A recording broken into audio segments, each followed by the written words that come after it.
gustaría esta mañana atender la realidad de que estamos compartiendo una jornada donde miramos especialmente la resurrección del Señor Jesús con el párrafo del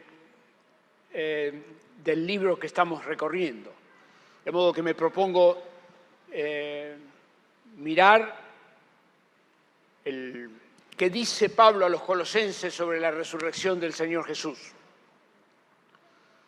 Y para llegar ahí, primero quisiera establecer una realidad, una verdad que deja desnudo la enseñanza bíblica. Resulta que en el Antiguo Testamento Dios le pidió a su pueblo que tuviera una serie de maneras de dar gracias y de reconocer que lo que vivía era bendición de Dios. Y una de las maneras de dar gracias que Dios estableció a su pueblo era mediante una celebración de una fiesta que esté vinculada a la siembra y a la cosecha de los granos. Cuando llegaba la hora de la cosecha de los granos, Dios le pidió a su pueblo que le hicieran una fiesta y celebraran que había habido lluvia, que celebraran que había habido sol, que celebraran que había habido fertilidad en la tierra, que celebraran que las semillas habían efectivamente germinado y que el campo estaba pleno para cosechar.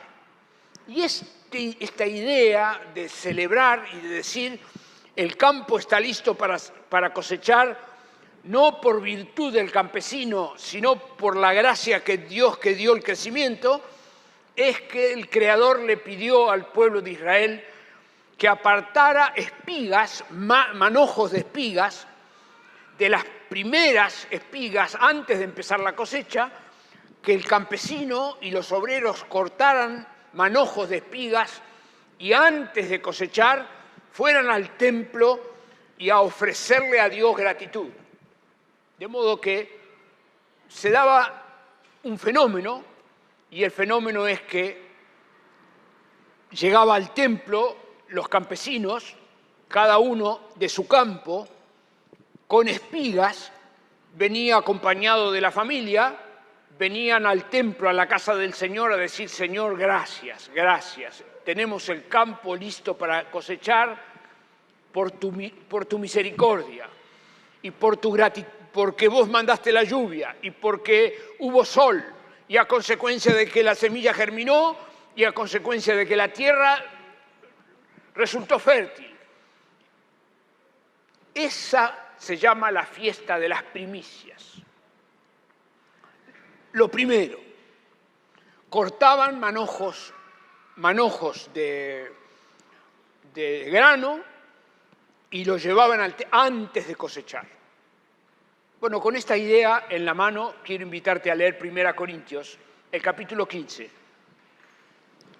Y el apóstol Pablo ahora está hablando en 1 Corintios 15, dando una clase magistral que le recomiendo a cualquiera que le gusta leer la Biblia a que lea una, otra y otra vez 1 Corintios 15, porque aquí el apóstol Pablo desarrolla larga y extensamente el asunto de la resurrección, y en el versículo 20 de 1 Corintios 15 el apóstol dice: mas ahora Cristo ha resucitado de los muertos. ¿Estás conmigo? ¿Querés leer conmigo? ¿Cómo dice? Mas ahora Cristo ha resucitado de los muertos. ¿Qué? Primicias de los que durmieron es hecho. ¿Quién está hablando? Está hablando un judío. ¿Quién es? Pablo. Pablo es una de las mentes judías más brillantes que tuvo el pueblo de Israel. Y una persona sumamente preparada que cuando llega la hora de argumentar tiene del cofre de su conocimiento herramientas como para traerle al lector que va a leer su escrito una figura. Le trae una figura, como cualquier docente trae una figura para hacer sencilla una verdad. ¿Y cuál es la figura? La figura es la primicia, las primicias. El pueblo de Israel conocía perfectamente qué eran las primicias, porque la fiesta de las primicias era una de las 3 fiestas en el calendario hebreo, donde todo israelita era convocado a Jerusalén con las espigas. Iban kilómetros y kilómetros llevando las espigas de las primicias al templo para el Día de Acción de Gracias, para darle gracias a Dios. Y ahora Pablo aplica esta figura de la primicia a la muerte del Señor Jesús. ¿Y qué dice el Señor Jesús? El Señor Jesús es como un manojo de trigo primero, como el primer manojo de trigo. Pero dice algo más. Dice que está todo el campo por cosechar. Sí, eso dice, claro, dice eso porque el manojo era de aquel campo. Sí, pero dice más. Dice que el trigo que traían en el camino era el mismo trigo que quedó por cosechar. Sí, dice eso. Primicias. ¿Qué? Del campo aquel, esta primicia. Si trigo acá, trigo allá. Perdón, ¿me seguís? Vení conmigo, que no es inocente lo que te estoy hablando.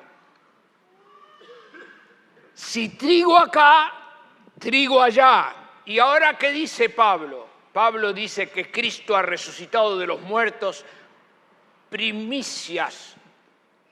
Primicias. ¿Sí? Pablo está enseñando una de las verdades más atómicas, más poderosas. Cuando te digo atómico estoy tratando de decirte más dinamita que pueda tener un ser humano. Y la dinamita, la potencia de lo que el apóstol Pablo está enseñando es que así como Cristo resucitó para nunca más volver a morir, Él es primero. ¿Qué quiere decir? Que hay más.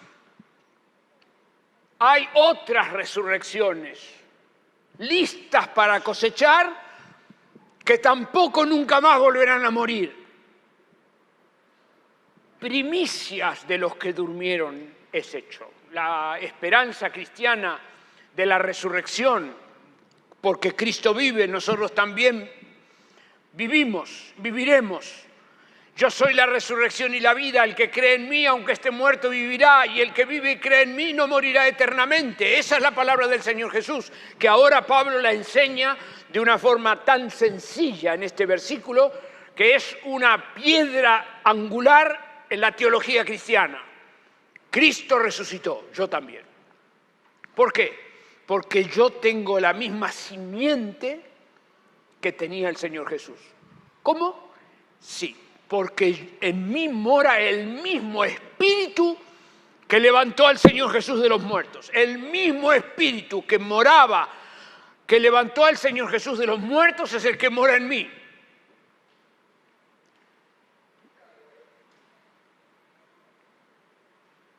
Amén. Te escucho. Amén. Gloria. Primicias. Primicias de los que durmieron es hecho. Él resucitó una resurrección que me espera.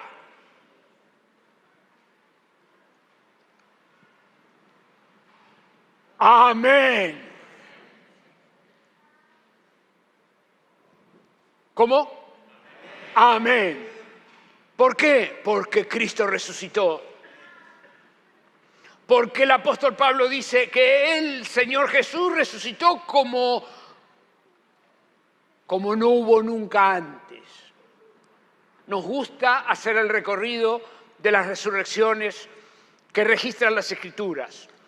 Claro que como todo en la Biblia registra ciertas resurrecciones, que hubo muchísimas más, que la palabra del Señor no tiene interés exhaustivo en mostrarnos todas y cada una de las resurrecciones que ocurrieron en la historia.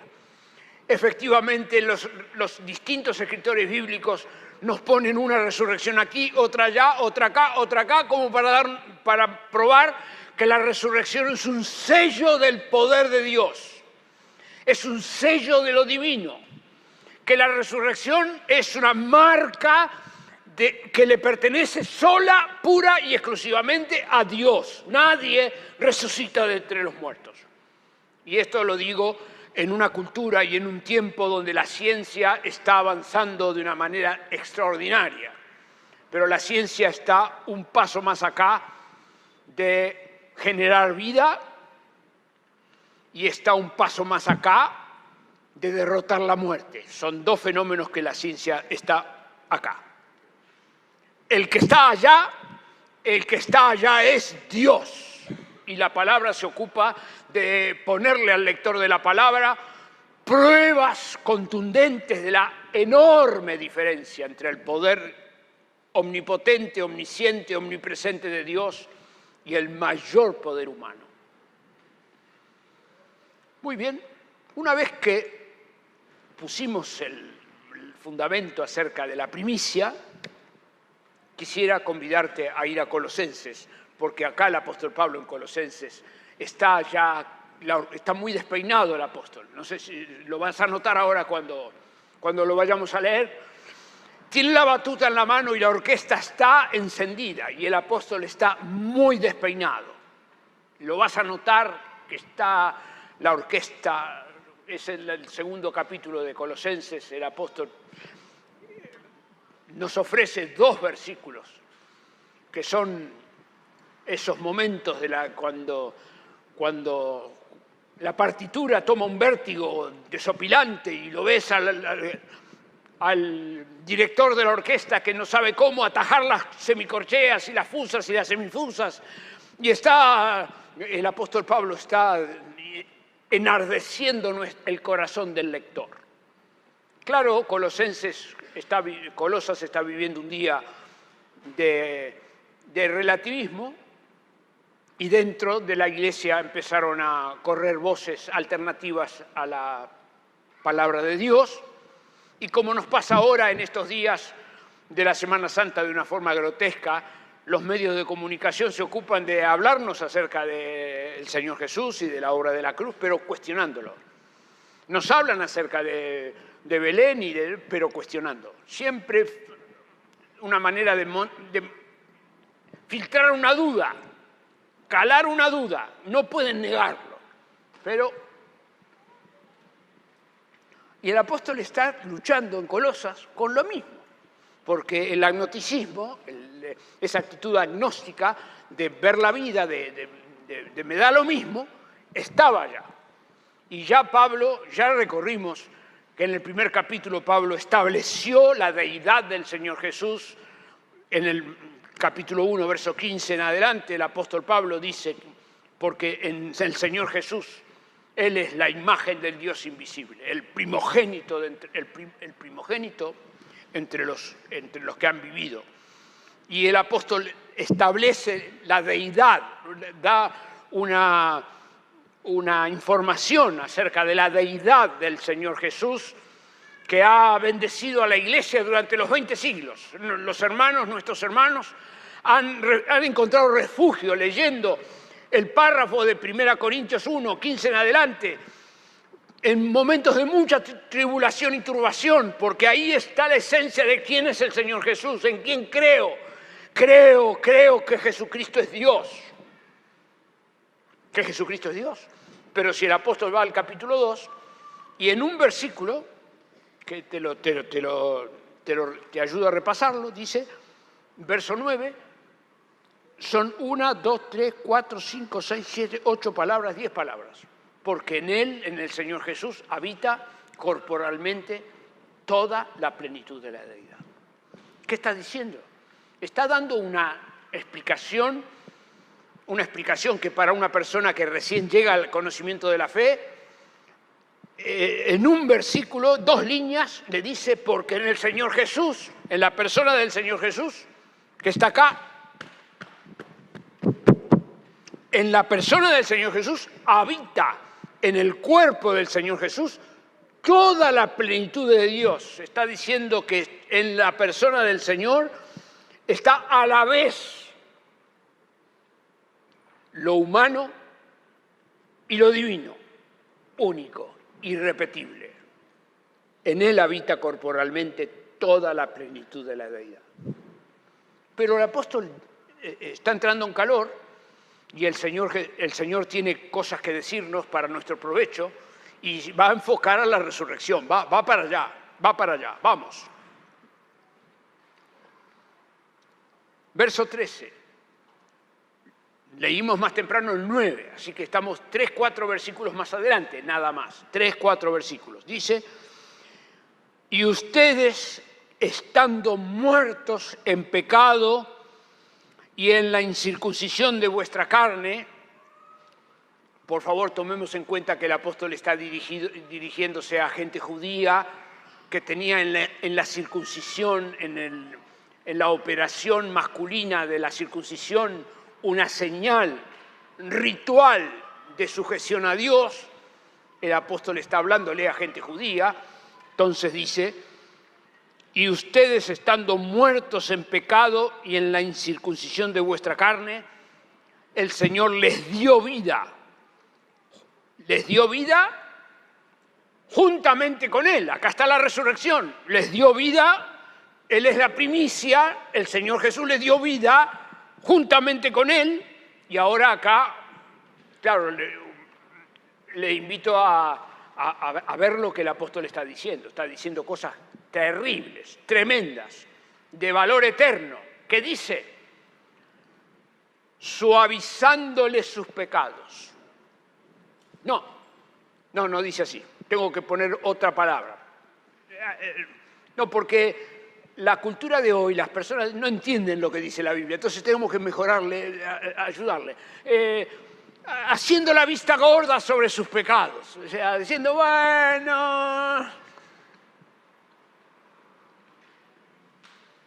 pasando por alto sus pecados. No dice así. Hermano, dígalo conmigo, por favor, agarre la Biblia suya y lea, porque ahí hay una palabra que le va a estremecer el alma. Y si su alma no se estremece, le invito a que en esta mañana le dé una oportunidad al Espíritu Santo que está aquí, que anhela que comprendamos qué dice la palabra de Dios. Y la palabra de Dios dice que Dios dice, ha perdonado, perdonándoles, ¿qué? No, si acá estamos, le dije que la orquesta tomaba calor, usted no me creía. Perdonando quiere decir, como está lejos el oriente del occidente, Dios ha alejado de ustedes vuestras rebeliones. Como el Padre se compadece de los hijos, así Dios se compadece de los que le aman. Perdonar significa separar la culpa del culpable. Perdonar están la culpa y el culpable. Perdonar es separar la culpa del culpable. Dios nunca más se acordará de nuestras rebeliones. Ha perdonado nuestros pecados. Y esto no es la palabra de un humano, sino que esta es la palabra de Dios, que dice, y ustedes estando muertos en pecado, les dio vida juntamente con Él, perdonándoles todos sus pecados. Y en este día quisiera enfatizar esta verdad por amor a quien está aquí luchando con su conciencia. Por amor a quien está aquí, que en el martes, el miércoles, cuando nadie lo ve, está turbado, atormentado, tiene dificultades para dormir, que está tomando una pastilla de más porque no puede, mi hermano, es un asunto que se puede hablar como lo estoy hablando hoy, en la presencia del Espíritu de Dios que está aquí. La majestad de Dios está aquí. Y yo puedo en esta mañana hablarte lo que no vas a escuchar en ninguna parte. Dios perdona tus pecados. No digo bien. Tengo que ser más preciso. Dios perdona todos tus pecados.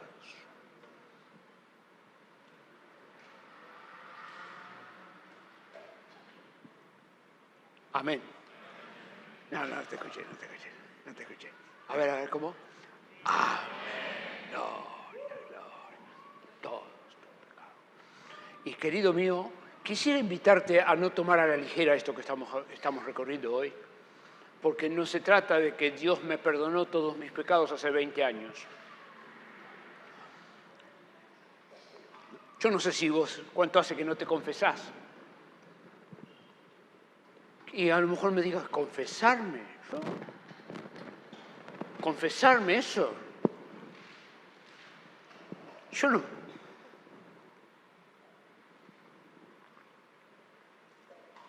Te recomendaría recurrir otra vez a la noble práctica de lavar el alma.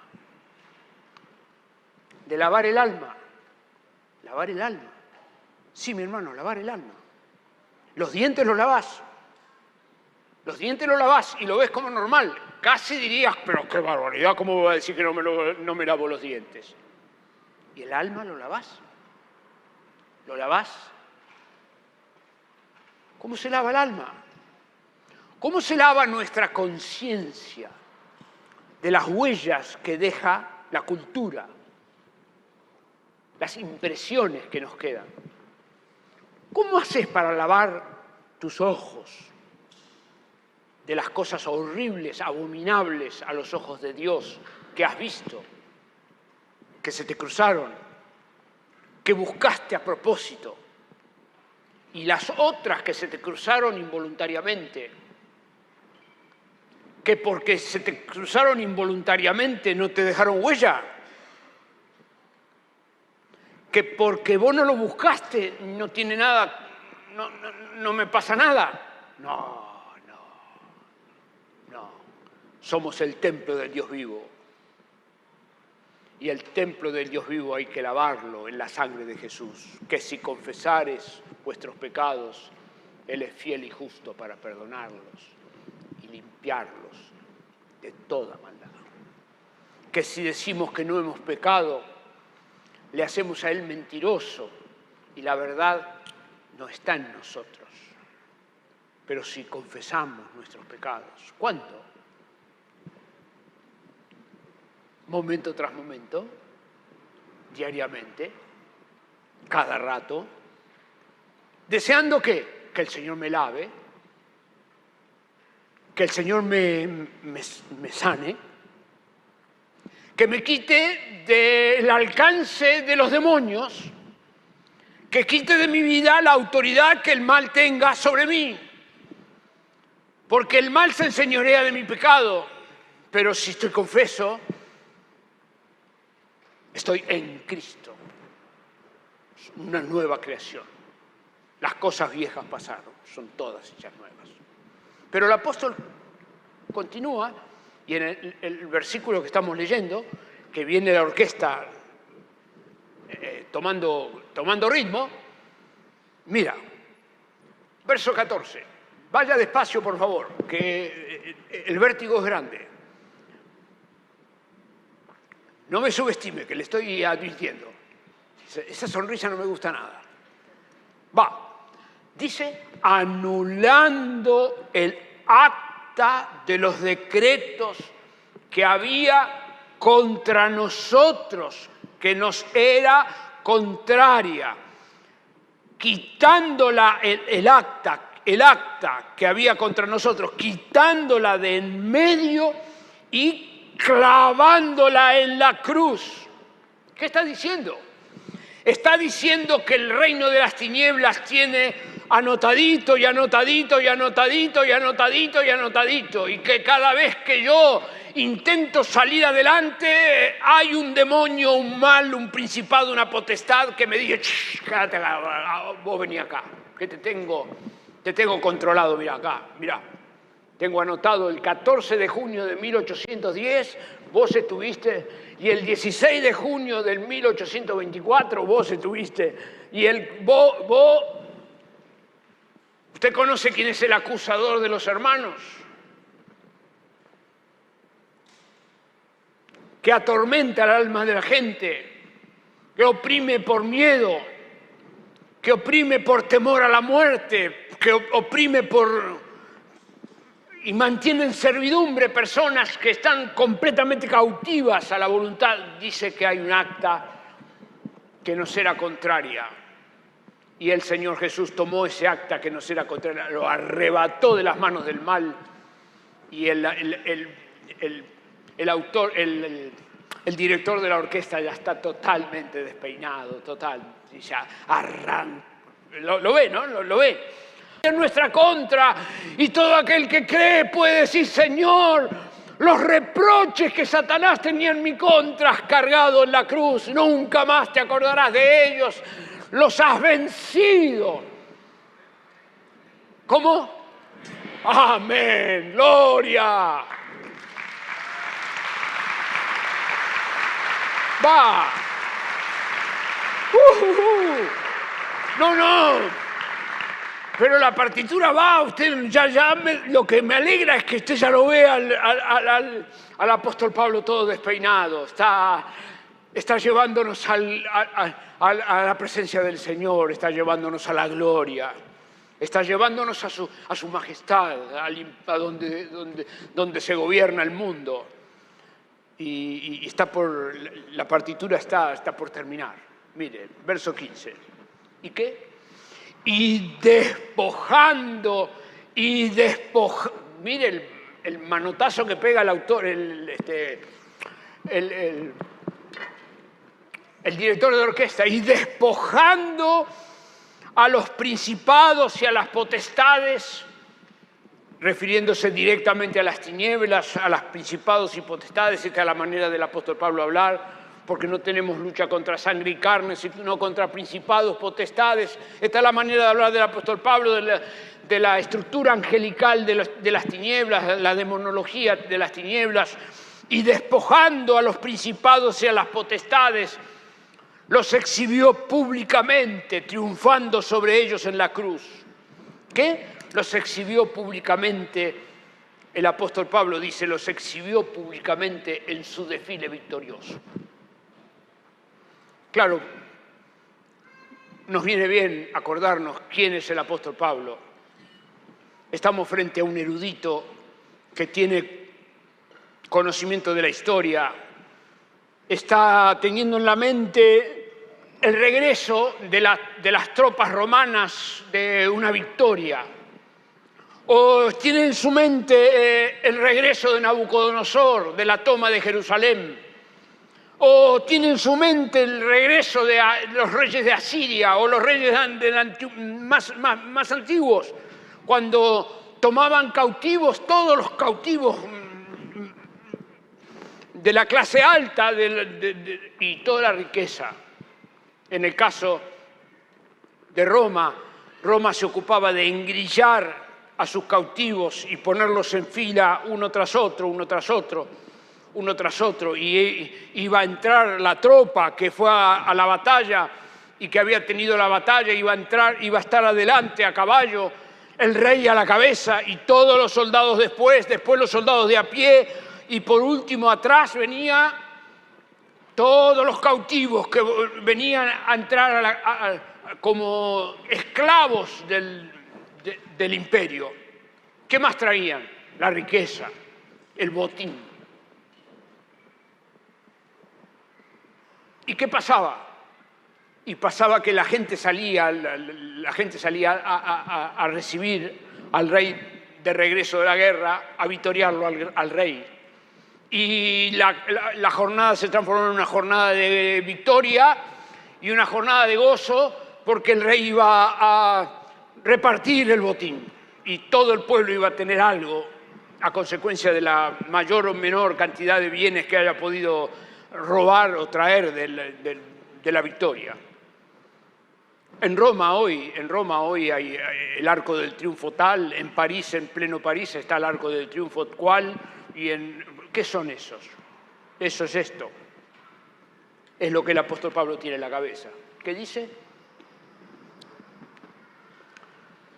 Despojando, sí. Vestido de harapos con bolsa de arpillera, van caminando los cautivos, despojando a los principados y a las potestades de sus opulencias, despojándolos de sus posiciones de dominio, transformando a ese principado y a esa potestad en un súbdito que va caminando en una fila derrotada, en la fila de la derrota, despojando a los principados y a las potestades, los exhibe públicamente. Mirá, ahí va Carlito, y ahí va, mirá quién va, ¿a dónde va? Va en la cola, por delante va el rey que ganó, y por detrás va el ejército, ¿y quién más va? Va todos los bienes que se traen de riqueza, y atrás van despojados de sus dignidades los reyes, los senadores, los dignatarios de la tierra vencida, vienen exhibidos públicamente a la vergüenza, exhibidos a la vergüenza. ¿Qué dice el apóstol Pablo? Que el Señor Jesús en la cruz, bueno, quiero usar una palabra que no he usado durante años, durante muchos años.